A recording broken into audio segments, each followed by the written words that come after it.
ओम नमः शिवाय। ओंकारेश्वर ज्योतिर्लिंग की कथा, इतिहास एवं रहस्य। अगर आपको हमारा चैनल पसंद आए तो लाइक, शेयर और सब्सक्राइब जरूर करें। ओंकारेश्वर ज्योतिर्लिंग भगवान शिव के 12 ज्योतिर्लिंगों में से चौथा ज्योतिर्लिंग माना गया है। यह मंदिर मध्य प्रदेश के खंडवा में नर्मदा नदी के बीच मंधाता पर्वत व शिवपुरी नामक द्वीप पर स्थित है।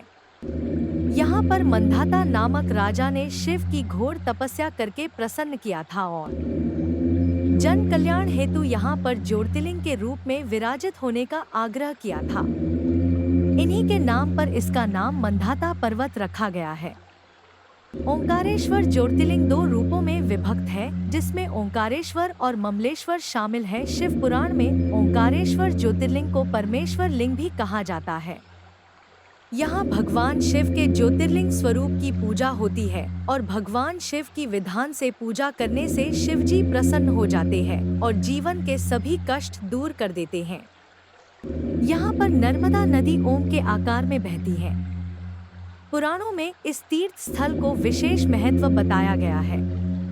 यहाँ तीर्थयात्री सभी तीर्थों का जल लेकर ओंकारेश्वर को अर्पित करते हैं, तभी सारे तीर्थ पूर्ण माने जाते हैं। ओंकारेश्वर ज्योतिर्लिंग मंदिर का इतिहास। इस मंदिर में शिव भक्त कुबेर ने भगवान की तपस्या करके शिवलिंग की स्थापना की थी। भगवान शिव ने कुबेर को देवताओं का धनपति बनाया था और कुबेर को स्नान करने के लिए शिव जी ने अपने जटा से कावेरी नदी उत्पन्न की थी। ओंकारेश्वर इस मंदिर में 68 तीर्थ है, जिसमें 33 करोड़ देवी देवता परिवार सहित रहते हैं।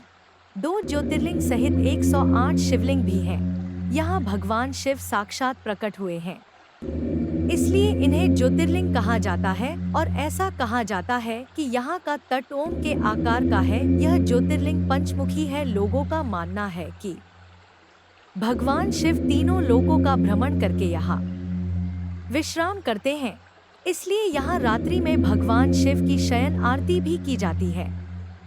यहाँ काफी दूर दूर से भक्तगण दर्शन के लिए भारी से भारी संख्या में आते हैं और ऐसा कहा जाता है कि यहाँ आने से सभी भक्तों के संकट दूर हो जाते हैं। यह 5 मंजिला मंदिर है, बहुत ही भव्य तरीके से निर्मित किया गया है। ओंकारेश्वर ज्योतिर्लिंग का तीर्थ क्षेत्र। ओंकारेश्वर ज्योतिर्लिंग में 24 अवतार, सीता वाटिका, माता घाट, मार्कंडेय शिला, मार्कंडेय संन्यास आश्रम, ओंकार मठ, माता वैष्णो देवी मंदिर, अन्नपूर्णा आश्रम, बड़े हनुमान, सिद्धनाथ गौरी सोमनाथ, धावड़ी कुंड, विज्ञानशाला, ब्रह्मेश्वर मंदिर, विष्णु मंदिर, वीरखला, चांद सूरज दरवाजे, गायत्री माता मंदिर, ऋण मुक्तेश्वर महादेव, आड़े हनुमान से गांव के गजानन महाराज का मंदिर, काशी विश्वनाथ, कुबेरेश्वर महादेव के मंदिर भी दर्शनीय हैं। इस मंदिर में विराजमान ओंकारेश्वर ज्योतिर्लिंग पंचमुखी है।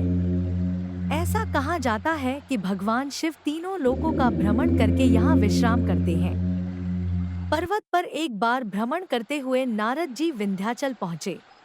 पर्वतराज विंध्याचल ने नारद जी का बड़ा आदर सत्कार किया और बड़े अभिमान के साथ कहा कि मुनिवर मैं सभी प्रकार से समृद्ध हूँ।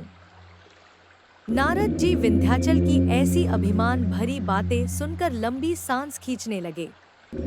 ऐसा देख विंध्याचल ने नारद जी से इसका कारण पूछते हुए कहा। पर्वत ने कहा कि मुनिवर ऐसी कौन सी कमी आपको दिखाई दे रही है जो देखकर आपने लंबी सांस खींची। पर्वतराज विंध्याचल के पूछने पर नारद जी ने कहा, तुम्हारे पास सब कुछ होते हुए भी तुम सुमेरु पर्वत से ऊंचे नहीं हो।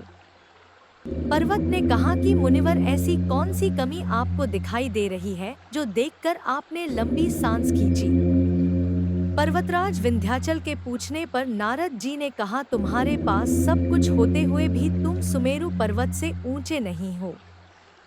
पर्वत का भाग देवलोक तक जाता है और तुम्हारे शिखर का भाग वहां तक कभी नहीं पहुंच सकता। ऐसा कहकर नारद जी वहां से चले गए। नारद जी द्वारा ऐसी बातें सुनकर विंध्याचल को बहुत दुख हुआ और वह मन ही मन शोक करने लगा। इसके पश्चात जहां भगवान शिव साक्षात शिवलिंग के रूप में विराजमान है, वहां पर विंध्याचल शिवलिंग स्थापित कर भगवान शिव की आराधना करने लगा और लगातार भगवान शिव की 6 महीने तक पूजा अर्चना की। विंध्याचल के सच्ची श्रद्धा से प्रभावी होकर भगवान शिव साक्षात प्रकट हो गए और विंध्याचल को दर्शन दिए और से वर मांगने को कहा। विंध्याचल ने कहा है, देवेश्वर महेश, यदि आप मुझ पर प्रसन्न हैं तो मुझे कार्य सिद्ध करने वाली अभीष्ट बुद्धि प्रदान करें। भगवान शिव ने विंध्य को उत्तम वर दिया। उसी समय देवगण और कुछ ऋषि गण भी वहां आ गए। उन्होंने भगवान शंकर की विधिवत पूजा की और स्तुति के बाद भगवान शिव से अनुरोध किया कि वह उसी स्थान पर विराजमान हो जाएं। भगवान शिव ने उन सब की बातों को स्वीकार कर लिया और वहां पर स्थित एक ही ओंकार लिंग 2 स्वरूपों में विभक्त हो गया। प्रवण के अंतर्गत जो सदाशिव उत्पन्न हुए उन्हें ओंकार के नाम से जाना गया। इसके अलावा पार्थिव मूर्ति में जो ज्योति प्रतिष्ठित हुई उसे परमेश्वर लिंग के नाम से जाना जाता गया।